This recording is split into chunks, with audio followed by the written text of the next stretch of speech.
Leilin olhou para Kabadoli, cujo corpo inteiro estava esticado como um pequeno leopardo, e acariciou a cabeça. O que? A situação atual deixa você insatisfeito? Não. Só espero obter mais força para proteger meu clã, respondeu Kabadoli. Que resposta inteligente, elogiou Leilin. Em seu mundo anterior, tal exploração extrema já havia dado origem a violentas revoltas. Com tão poucas regras sobre tantos, e tão abertamente abusando de seu poder, eles apenas cortejariam a morte. Infelizmente, este foi um mundo onde a força extraordinária esmagou todo o resto. Embora a minoria estivesse no poder, explorando sua posição de forma atroz, tudo o que a maioria podia fazer era esmagar seus desejos de revolução. Afinal, essa minoria possuía grande força militar. Aqueles com maior poder detinham a maior autoridade. Força era a verdade. Saia do caminho! Saia do caminho! Neste momento, duas fileiras de guerreiros, vestidos com armaduras negras e segurando lanças de ferro e escudos, dispararam para as ruas, levando as pessoas para os lados da estrada. HM? Até os cidadãos não terão tanta autoridade. Este poderia ser o governo ou alguns oficiais de segurança. Leilin olhou para Kabadoli ao lado dele, mas o menino estava tremendo todo, e seus lábios pareciam se tornar mais escuros em seu medo. Não! Kabadoli mordeu o lábio inferior, soltando algumas palavras. O poder do governo vem dos cidadãos, e é por isso que isso é impossível para eles. A única possibilidade é o lendário enviado do Senhor. Há muitas cidades-estados como Maxi nessa área, mas todas elas têm que se curvar ao enviado do Senhor para que não sejam destruídas. O enviado do Senhor. Leilin pensou nessa frase, sentindo terror dentro dos nativos da paisagem do sonho. Esse terror não teve nada a ver com a classe alta ou baixa, os ricos ou os pobres. Até mesmo os cidadãos de Maxi que haviam sido relaxados momentos antes eram iguais a eles. O próprio Senhor da Calamidade, esse demônio do sonho, deveria ser aquele que tem poder feudal aqui. Esses soldados são seus exércitos? Leilin fez um palpite. Os senhores da calamidade não estavam sozinhos. Eles tinham um grande número de subordinados que formaram enormes exércitos. Quando Dryanscap cruzava com os mundos reais, os outros mundos no plano astral enfrentariam pesadelos na forma dos senhores da calamidade e seus exércitos. Além do mundo do mago e outros grandes mundos, havia poucos que pudessem resistir à invasão. No entanto, Dryanscap enfraqueceu regularmente. Mesmo se um senhor da calamidade pudesse dominar um mundo inteiro, eles logo teriam que desistir disso. Se não fosse por isso, outros mundos como o Purgatório World, o Ico World e o Shadow World podem não ter sido capazes de resistir a Dryanscap. Eles estão aqui! Eles estão aqui! As pessoas na frente começaram a ficar inquietas, enquanto Leilin e Bodaz viram o Senhor da Calamidade que tinha um grande número de pessoas ao redor. Oh! Então é assim que as coisas são. Não é de admirar que esses nativos tenham tanto medo. O que apareceu na frente de Leilin era uma legião de seres de alta energia semelhantes a mariposas. As mariposas eram extremamente grandes, com cerca de 3 metros de altura e outras com cerca de 1 metro de altura. Eles até evoluíram para ter membros anteriores semelhantes a mãos humanas. Este é o exército de mariposas ilusórias do demônio dos sonhos. Embora eles não sejam tão poderosos, eles são bastante proficientes em ilusões e venenos. Como alguém que conhecia bem isso, Bodaz estava agora apresentando-os a Leilin. Ainda assim, ao contrário deles, esse dragão caolho era obviamente forte o suficiente para acabar com Maxi City facilmente. No entanto, essas traças ilusórias não eram os personagens principais aqui.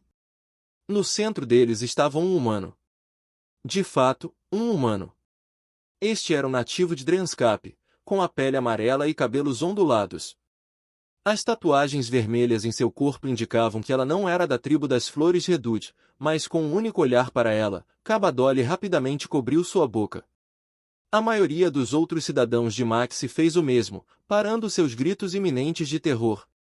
Acompanhado pelas numerosas ilusórias mariposas, havia uma jovem nativa, com uma cintura fina e esbelta e um rosto cheio de vitalidade. No entanto, seus olhos estavam turvos e cheios de uma aura mortal, um branco sendo depositado em seu cabelo exuberante. Este ser tinha um corpo peludo, suas duas asas manchadas de cores diferentes. Um grande probóscide penetrara na alma da garota diante de seus grandes olhos compostos, como se estivesse sugando alguma coisa. Leilin podia sentir a majestade das leis do corpo dessa boca branca. Embora fosse apenas uma aura-traço, representava a essência do que fora uma vez. Isso é algum tipo de reação? Leilin suspirou. O Senhor da Calamidade nesta região era um demônio de sonhos excepcionalmente grande. Seu corpo apodreceu para formar um enorme pedaço de terra, sustentando a vida de muitos nativos. Isso naturalmente não foi feito por pura boa vontade.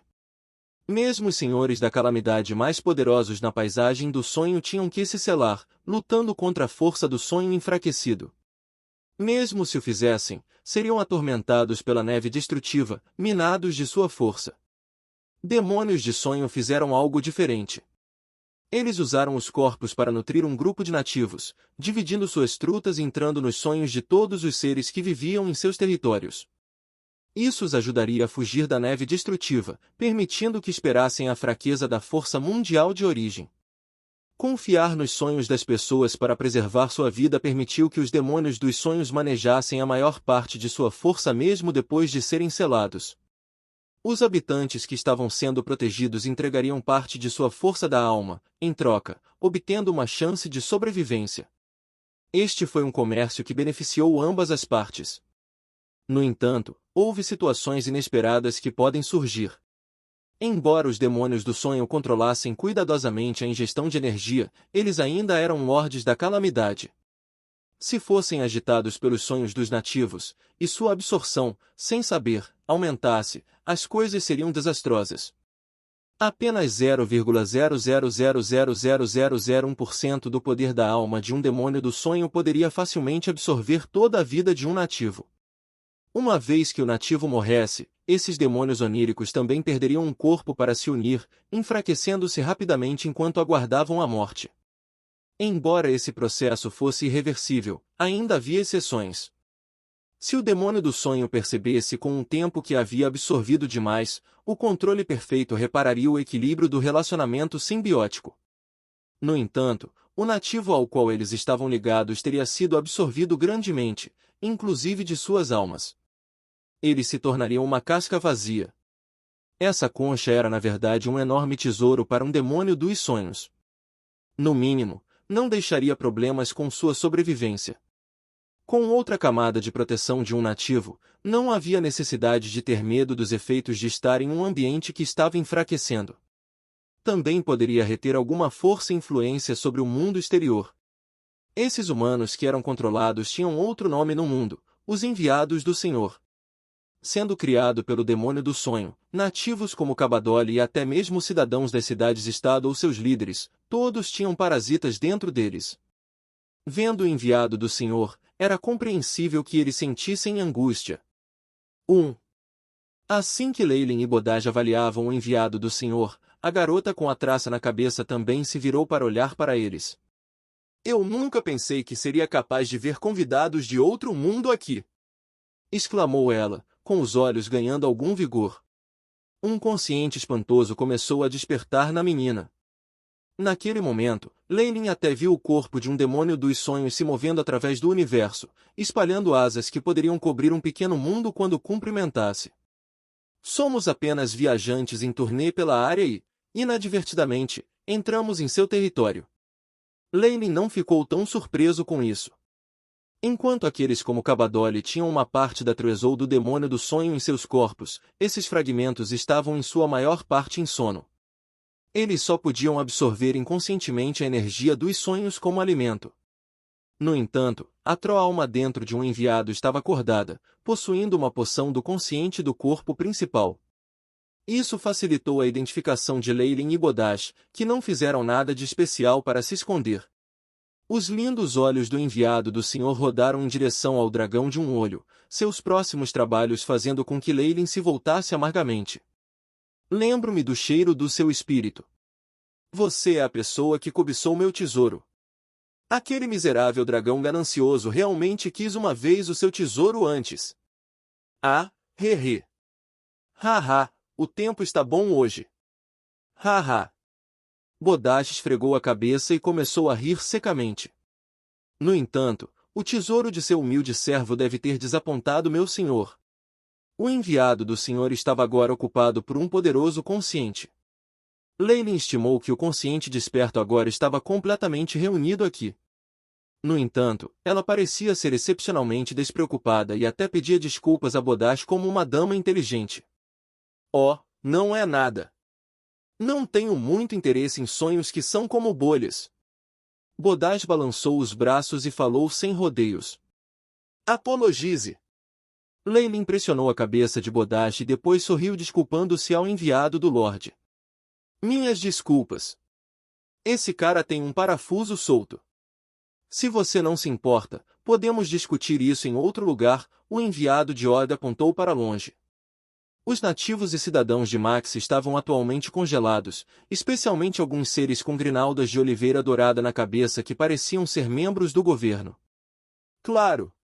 Leyline assentiu, e então apontou para Kabadoli. Eu tenho algumas conexões com seu ancestral. Não havia mais nada que precisasse ser dito. Ele tinha certeza de que ela lidaria bem com isso. Afinal, a boa vontade de outra existência de leis para algo tão trivial definitivamente valeria a pena. Enquanto observava Leyline e 3 outros partirem, a boca de Kabadoli estava aberta. Ele não sabia o que dizer, mas a insinuação de lisonja e reverência aos olhos dos cidadãos que o rodeavam lhe diziam que as coisas definitivamente seriam resolvidas agora.